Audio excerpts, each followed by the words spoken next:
Shean. What you're looking at down below here is the Roman city, Roman Byzantine city of Beit Shean, and then the tell is up top, okay? And so we're going to talk about the story that happened at tell over there, and then so what does every Roman city have? They have a temple. What else does every Roman city have? Water. What? Cardo, yes, Cardo. This is the north. Cardo is the north-south route, okay? There's a Decumanos that runs east and west, okay? Here at Beit Shean, it's a little bit tricky because you have to deal with the geography of the tell, and so the Cardo, which is actually the, it's confusing here, which one's the Cardo and which one is the Decumanos. Okay, and we'll talk about that when we get down there and where they intersect. So you have a Cardo, you have a Decumanos, you have a temple. We have, what else do we have? An agora with Central Marketplace. What else do we have? Bathhouse. Bathhouse. Great, we have a bathhouse. Bathhouse typically stopped working in the Byzantines. That's in the Romans. Okay. The Christians were much more, you know, what do you call it? Not, you know, running around naked so much. Modest. Modest, thank you. And then you have that seating section in the back there, the houses of prostitution. Yeah. Okay. So, but I'm talking about typical every Roman city. We saw the amphitheater. Okay, and we have a theater. Okay, and so you see these different parts of the Roman city here. We have two streams that we have, the Nahal Asi and Nahal Harod. And so the Egyptians made this the center of their place. So we're talking about Middle Bronze Age. It was a Roman city. We're going to see Roman roads, famous Roman roads. This is probably the best well-preserved Roman Byzantine city in the land of Israel, destroyed in an earthquake in 749. Okay, we're going to see how it was left in 749 when we get down to that part of it.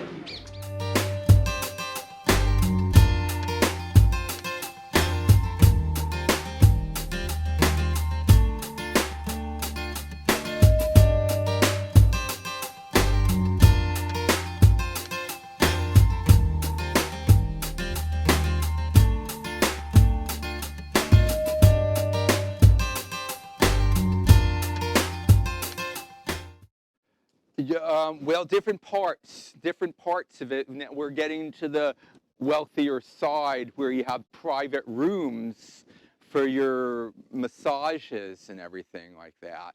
What are we seeing over here? What do we see? Cross. What the cross? So we know what time period we're in. Byzantines, right? If we see a cross, we know we're in the Byzantines. We're no longer in the Romans. And what are we looking at? Baptismal, yeah. So we know we went into the Byzantine time period, and there we have a baptismal site over there, and over here we have the different pools. You know, this is private rooms for massage and for doing, you know, little pools, and this is more of the private pool areas and private room section. But look at the way this place is preserved, with, you know, the mosaics and the floor. It's just incredible. Let's see, we can cut right through.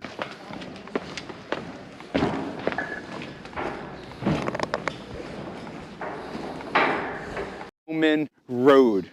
Okay, look at the well-preserved. Now, the Romans were famous for their roads. The roads not only in the Roman city, but the roads between the Roman cities.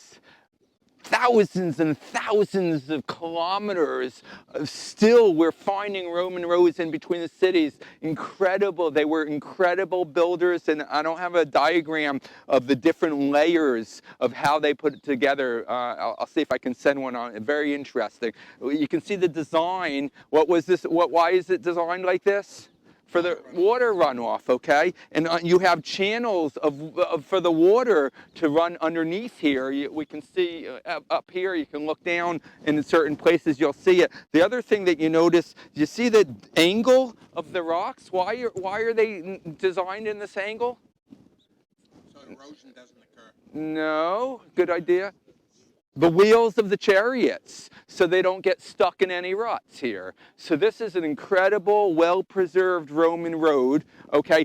Now, remember I was talking about a cardo, north-south road, and a decumanus, east-west road, okay? When you're in the old city of Jerusalem, you'll see the Roman cardo, and the decumanus is actually David Street. If you look on your maps, it just says David Street. That's the decumanus. Okay. Here at Beit Shan, it's a little bit confusing because this is actually not called the cardo. It's called the Palladius Street. It's named after the governor that they found something that they knew that the governor, so they named the street after him. And right at the very bottom of the tell, the road comes around the tell. The cardo runs around going north to south, okay, and it goes so it comes out, and it's the main road going into the Beit Sha'an. And so what you would have here, this is the main street. You would have had shops on either side of the road here. Okay, and you can see the mosaics, and then that whole thing over there, there's markets, there's another bathhouse, there's really well-preserved latrines that you guys sat at when we were in Caesarea, or a few of you guys sat on the latrines. And so Beit Shan is a whole cemetery of extra pillars and everything like that. Now remember, Beit Shan was destroyed in 749 with an earthquake. And so when we go at the very bottom,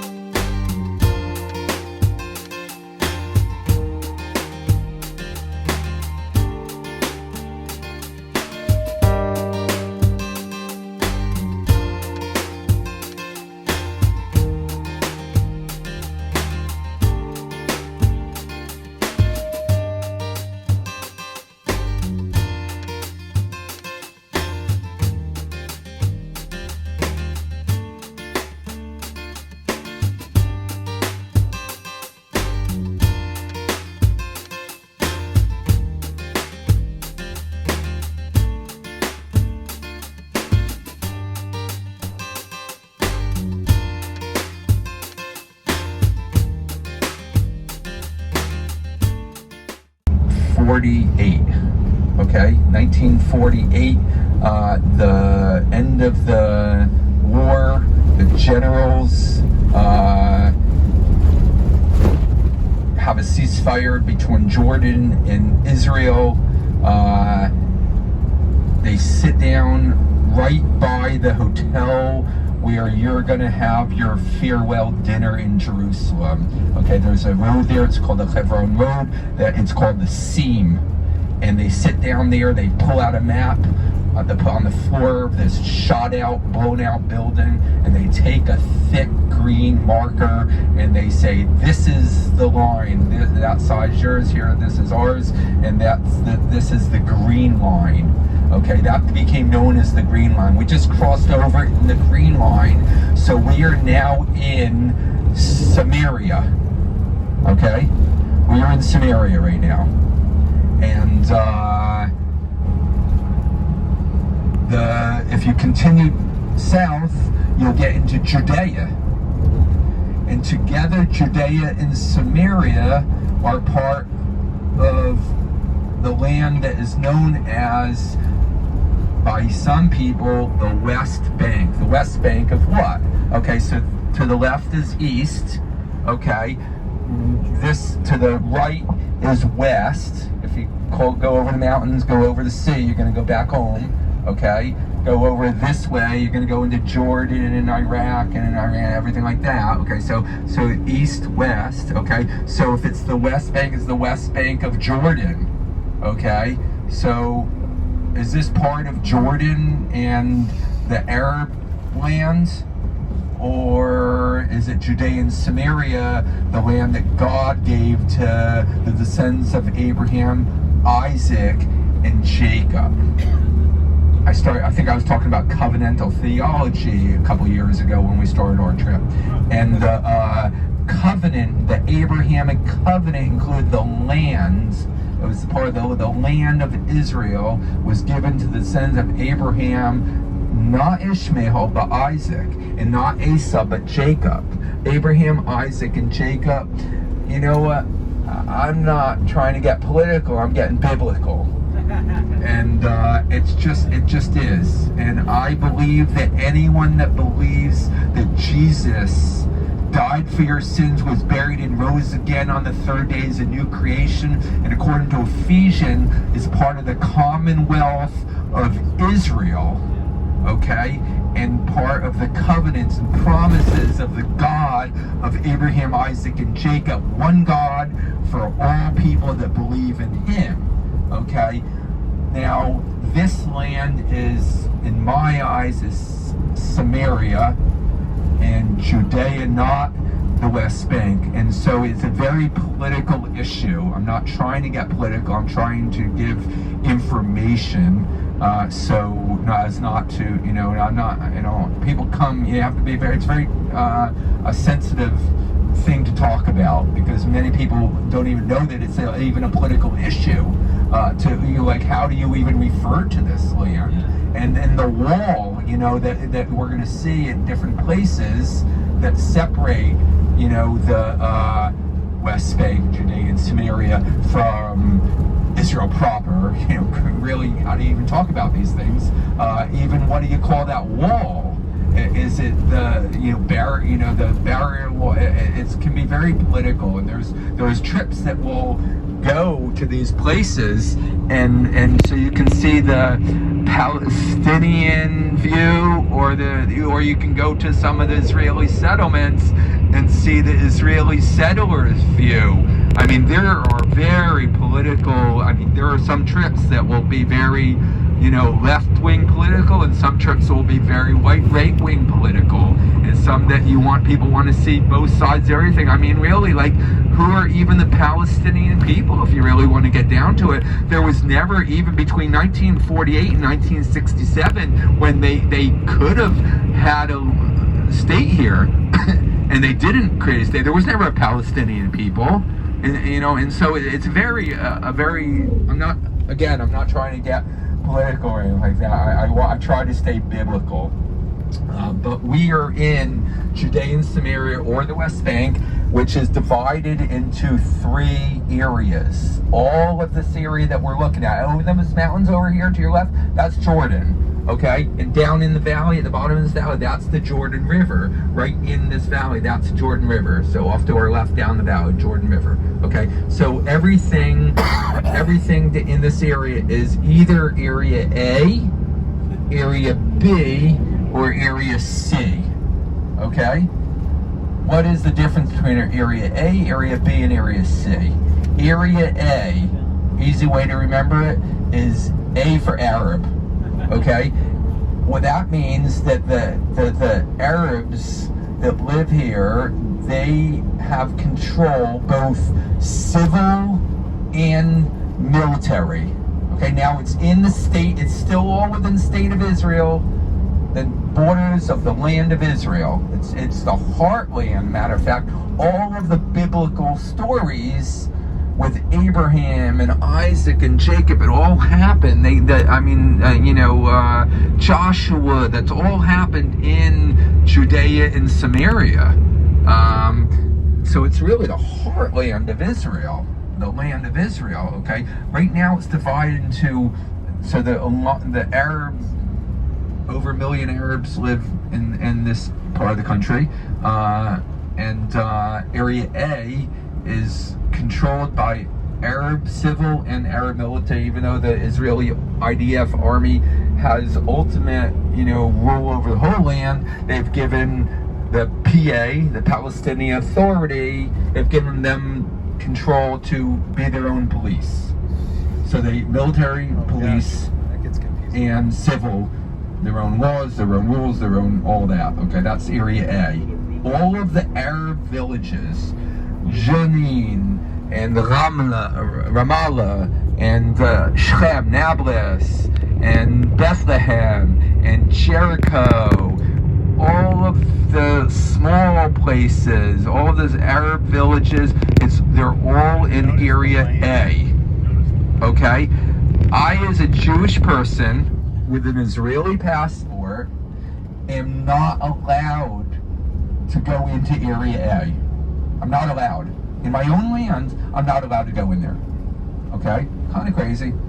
That's the law. Okay? I'm giving you the law, and then I'll tell you what we actually do. Area B. What is Area B? Area B, B for both. Or either, I guess. But Area B is the Arab civil Jewish police. Okay? Area C is Jewish settlement, all the Jewish settlements, the settlers, the real Zionistic, many times religious Jewish people that say, this is the land that God gave to the descendants of Abraham, Isaac, Jacob. We're going to set up our settlement. We're going to live here. And we don't care if we're going to get attacked and we have to fight. And there's a lot of Jewish settlements and very Zionist Jewish people that live in settlements throughout all of Judea and Samaria. Okay, that's Area C. Okay, now all of the roads throughout all of the main roads, like the road we're on right now, we are in Area C right now. Even though if you look to your left, this is the wall. Okay, it's not a wall, obviously here, but other places it's a wall. Most of it, it's not a wall. But look at, you see there's a trail, like a path alongside. So that fence, that's the fence. Okay, with that path on this side of it, which is swept clean, and then we have cameras all up and down here, an electric, non-electric fence, like getting zapped, but touch it, and our military intelligence knows exactly what touched it and where, and the cameras and the drones and the satellites are reading what you're reading right now. And they know every movement of every single thing. We have so we have a whole scene going on, and the Bedouins that are attached to the military, to the Israeli IDF, who are master trackers, they go up and down this trail here with the Israeli army, and they can read any footprints, anyone that possibly crossed over. And there are certain places that, people, they'll try to cross over, and we have different times in history. But since Israel built the wall and put this fence, we have cut down terrorist infiltration by over 90%. So anyone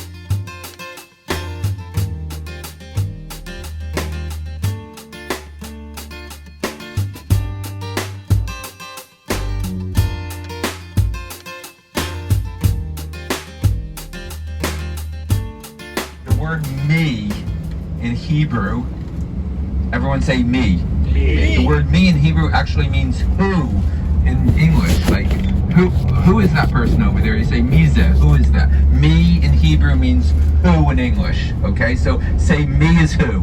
Me is who. Okay, the word who in Hebrew actually means he in English. He's coming with us, okay? A man, he, okay? So say me is who. Me is who. Who is he? Who is he?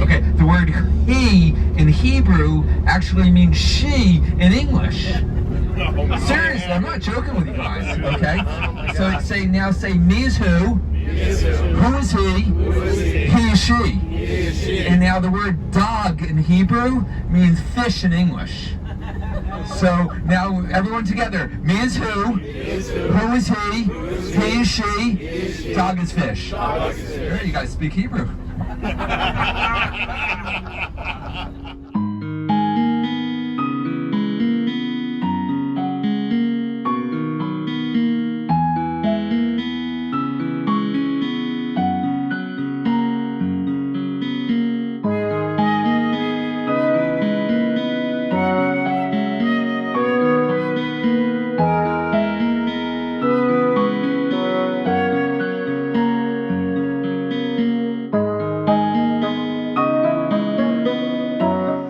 So first of all, let me just introduce myself once again. My name is Eshkar. You can mispronounce it as you will. It's unknown here in Israel. Nobody knows it, so I'm being used to have my name slaughtered around. So give it your best shot. Okay, when I hear something that sounds familiar, I'll respond. Okay, Eshkar, and it's also from the Bible.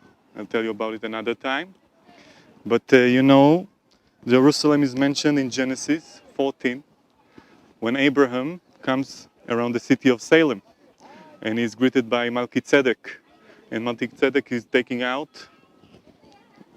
wine and bread. And they do a blessing. And so since today you just arrived, some of you first time here in Jerusalem, I want to welcome you in the holy city on the view of Mount Moriah, just as Abraham saw it, well, a bit different. And I want to do the Hebrew blessing for the wine and the bread. This is grape juice, okay? No worries. I still need you sharp for the rest of the day, and myself included. So, you wanna do it with me in Hebrew? So you'll follow me. We'll go word by word, okay? And we first bless for the grape juice, then we will bless for the bread. It's just fresh from Machne Yehuda market this afternoon of Jerusalem. And today is also Shabbat evening, and this is the blessing that we did in my family growing up. And I am honored to do it with you. People who know me know I'm not a ceremonial guy, but it changed with the years.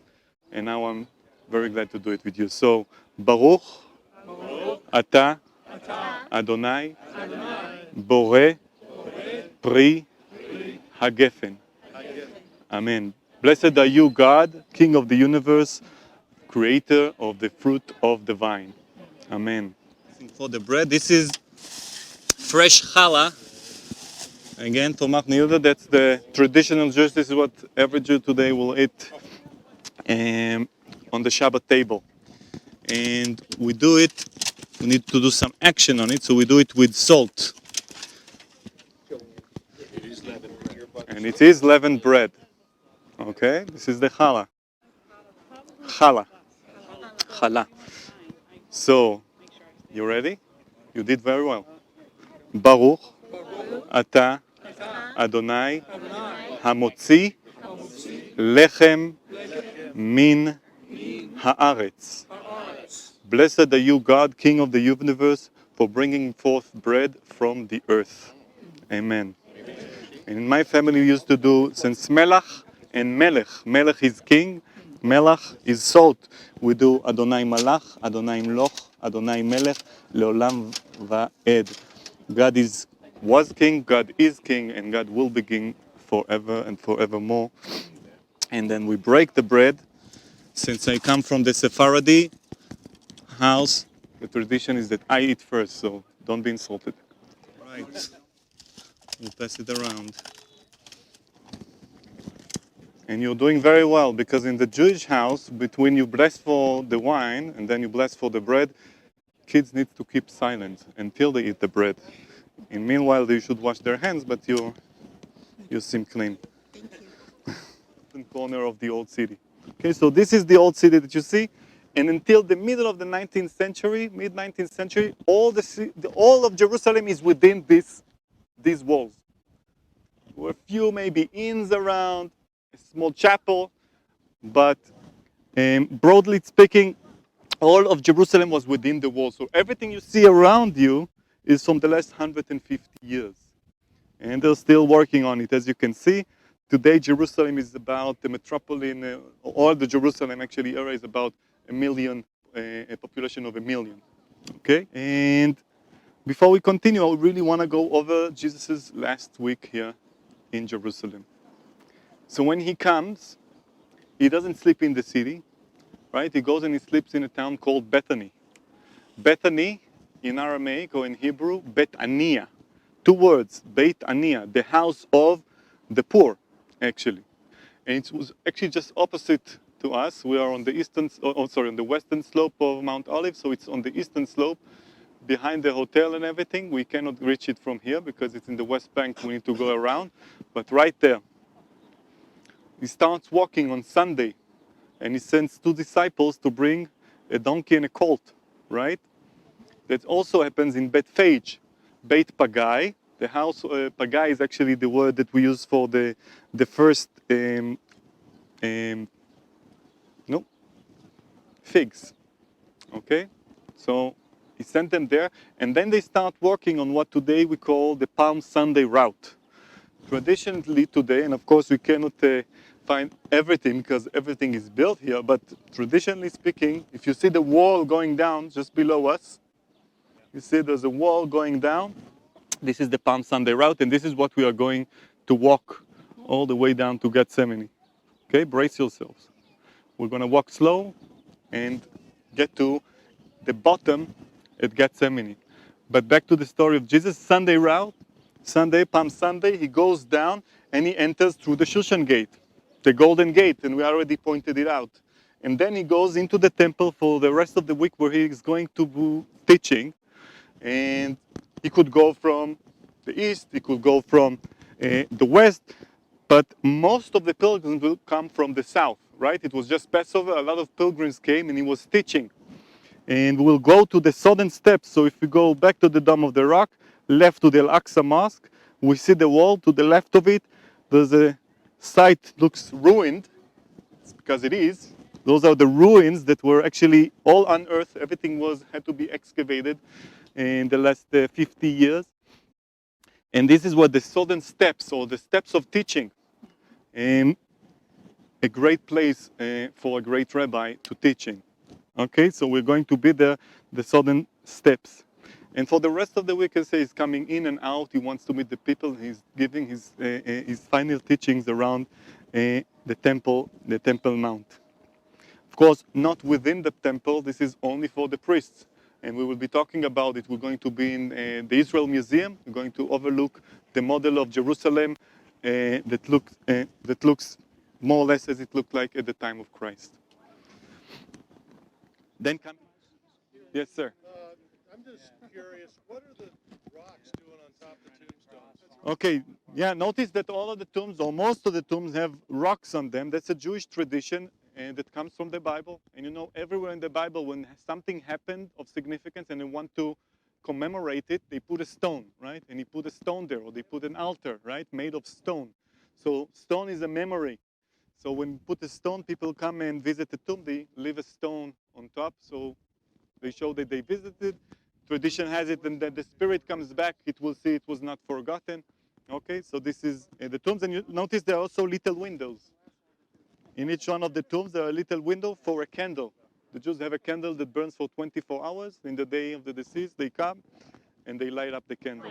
Okay. So, where in the Old Testament is it taught about the resurrection? Why do Jews believe in a resurrection? Ezekiel's prophecy, the valley of the dry bones. Oh, One bone found its counterpart. Right. Yeah. And that's where the whole teaching of the resurrection comes from. Exactly.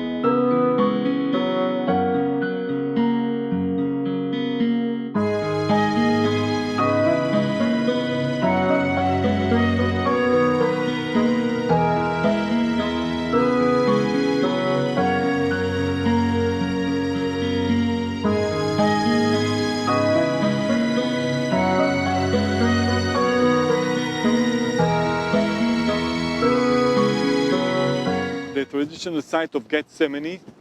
We can see the trees, you can see the trunks of the trees. You talked a bit about the olive trees while you were at the Galilee?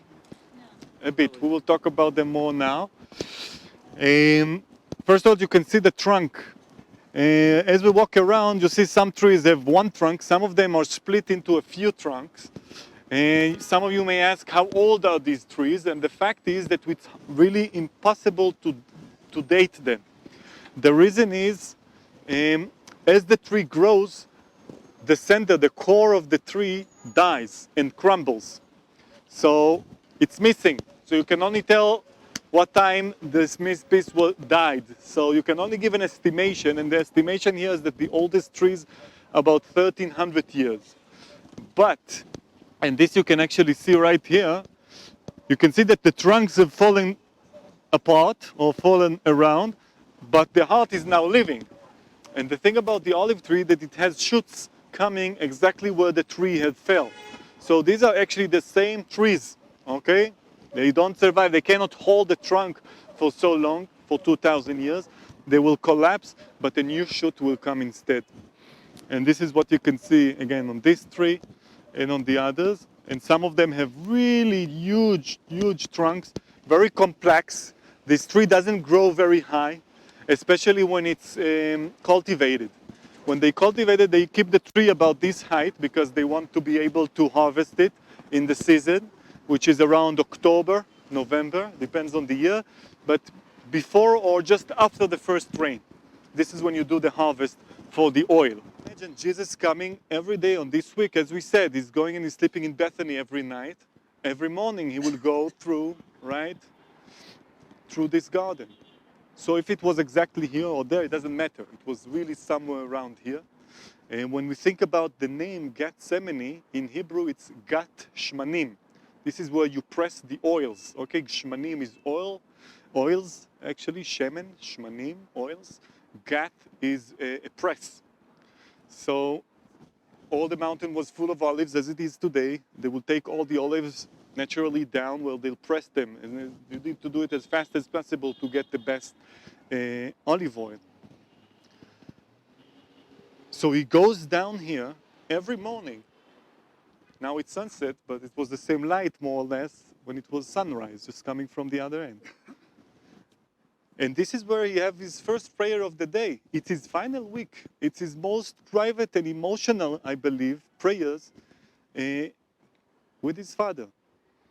Now I told about this church again, so it's all connected, right? So 1919 to 1924. At the same time, they built another church that for me kind of fills into this story. This church is on Mount Tabor, which is traditionally the high mountain where Jesus went up to with his disciples, right? The three disciples, James, John, right? And Peter, of course. And then he takes them there on a high mountain and he shows his divinity. He shines in front of them. He shows them he is God. Maybe the others have some doubts. Maybe the others are, they know. They saw it. They felt it. They absolutely certain of it.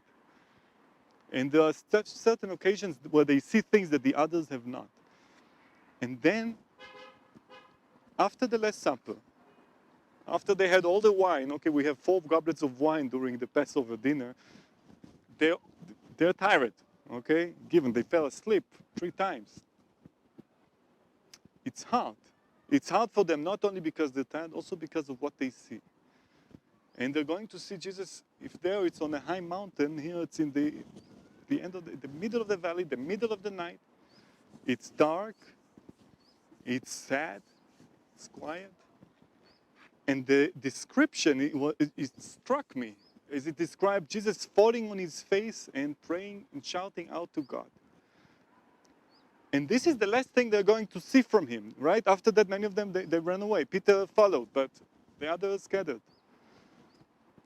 It's going to be the last and final picture of how Jesus prays before.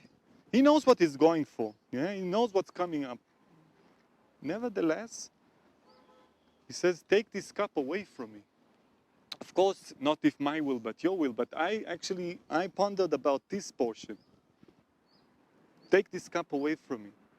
He's going to drink it. It's his cup. Like every one of us, we have our cup that we have to drink. And we don't always like it. We don't like when we miss someone or when something horrible happens to us. But that's our cup. We need to believe that we get exactly what we need, right? From God, from our Father. But he's not pretending like, there's the triumphal entry and so there's a part of it. But he's not pretending like he's going to the cross like, no, there's a part of him that he has to express. And he shows this to his closest disciples. He shows them, look, yeah, even I in this time